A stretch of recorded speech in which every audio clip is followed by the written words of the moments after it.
आखिर क्यों 16 साल बाद भी कर्ण की आत्मा मिलने आई पांडवों से। महाभारत काल में एक से बढ़कर एक योद्धा ने जन्म लिया और महाभारत काल के विनाशकारी युद्ध में बहुत सारे शक्तिशाली योद्धा जैसे भीष्म पितामह, सूर्यपुत्र कर्ण और द्रोणाचार्य कौरवों की तरफ से लड़े, जो अकेले में ही पांडवों को हरा देने का साहस रखते थे। लेकिन अधर्म का साथ देने के कारण उनकी मृत्यु हुई और सूर्यपुत्र कर्ण स्वयं अर्जुन के हाथों मारे गए। लेकिन क्या हुआ जो 16 साल बाद भी कर्ण की आत्मा पांडवों से मिलने आई। वीडियो में आगे बढ़ने से पहले अगर आप हमारे चैनल पर नए हैं तो चैनल को सब्सक्राइब कर लेना, साथ ही साथ बेल नोटिफिकेशन पे भी क्लिक कर देना ताकि हमारे लेटेस्ट अपडेट आपके पास जल्द से जल्द पहुंच सके। महाभारत का युद्ध खत्म हो चुका था। राजा बनने के बाद हस्तिनापुर में युधिष्ठिर धर्म और न्याय पूर्वक शासन करने लगे।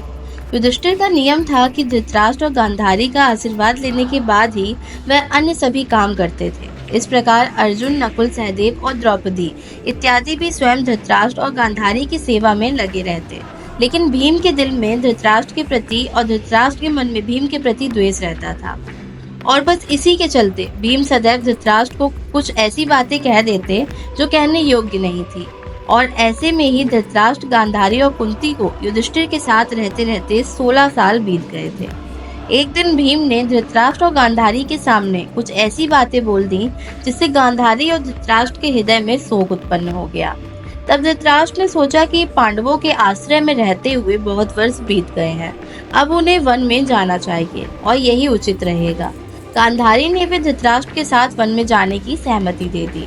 लेकिन सिर्फ गांधारी और धृतराष्ट्र नहीं बल्कि कुंती, विदुर और संजय ने भी वन में जाने का निर्णय लिया।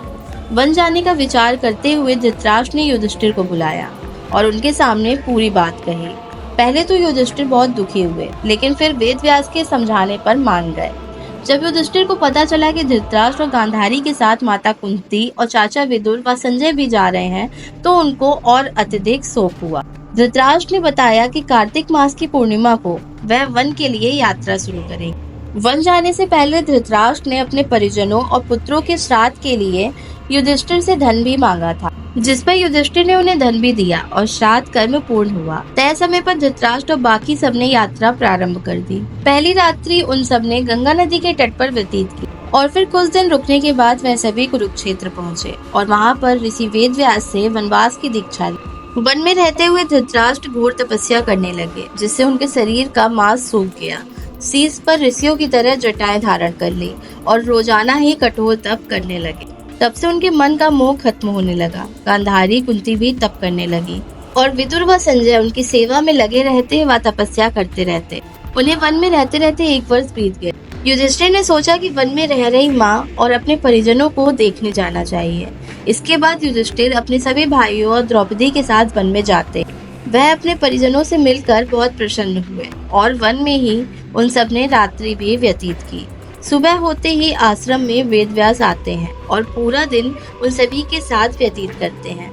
वहीं वेदव्यास धृतराष्ट्र को देखकर चिंतित महसूस हो रहे थे। व्यास जी ने कुंती और समस्त जनों से बोला कि आज मैं अपनी तपस्या का प्रभाव तुम सबको दिखाऊंगा। तुम सब जो चाहते हो वो मान सकते हो। तब धृतराष्ट्र और गांधारी ने वेदव्यास जी से महाभारत युद्ध में मरे अपने पुत्रों से मिलने की इच्छा प्रकट करी। तभी कुंती ने भी कर्ण को देखने की इच्छा प्रकट करी। बहुत समय से वे सब तप में लीन रहते थे। इस वजह से उनके शरीर में बहुत सी शक्तियां जागृत हो चुकी थी और उन्हें देखकर वेदव्यास भी समझ गए थे कि वह सब अपने मृत परिजनों को देखना चाहते। यहाँ तक कि द्रौपदी भी अपने मृत पुत्रों को देखना चाहती। तभी महर्षि ने कहा कि ऐसा ही होगा, तुम सब आज अपने मृत परिजनों को देख पाओगे। और फिर महर्षि ने सबको गंगा तट पर चलने को कहा। तभी सब गंगा तट पर एकत्रित हो गए और रात्रि का इंतजार करने लगे। रात्रि होते ही वेदव्यास जी ने गंगा में प्रवेश किया और सभी मृतजनों का आवाहन किया और थोड़ी देर में ही दुर्योधन, दुशासन, द्रोणाचार्य, द्रुपद, धृष्टद्युम्न, शिखंडी और युद्ध में वीर गति को प्राप्त हुए सभी मृतजन जल से बाहर आ गए, परंतु किसी के भी मन में किसी भी प्रकार का कोई भी दंभ या क्रोध नहीं था। महर्षि ने गांधारी और धृतराष्ट्र को दिव्य नेत्र भी प्रदान किए और अपने मृत परिजनों को देखकर सबका मन बहुत खुश हुआ। वही कहते हैं कि कर्ण भी अपने 5 भाई और अपनी माता कुंती से मिले और इस प्रकार रात भर अपने मृत परिजनों के साथ रहकर सबका दुख और संताप खत्म हुआ। दोस्तों, आपको ये जानकारी कैसी लगी हमें कमेंट बॉक्स में जरूर बताएं। वीडियो पसंद आया तो वीडियो को लाइक करें और कमेंट में जय श्री कृष्ण लिखना ना भूलें।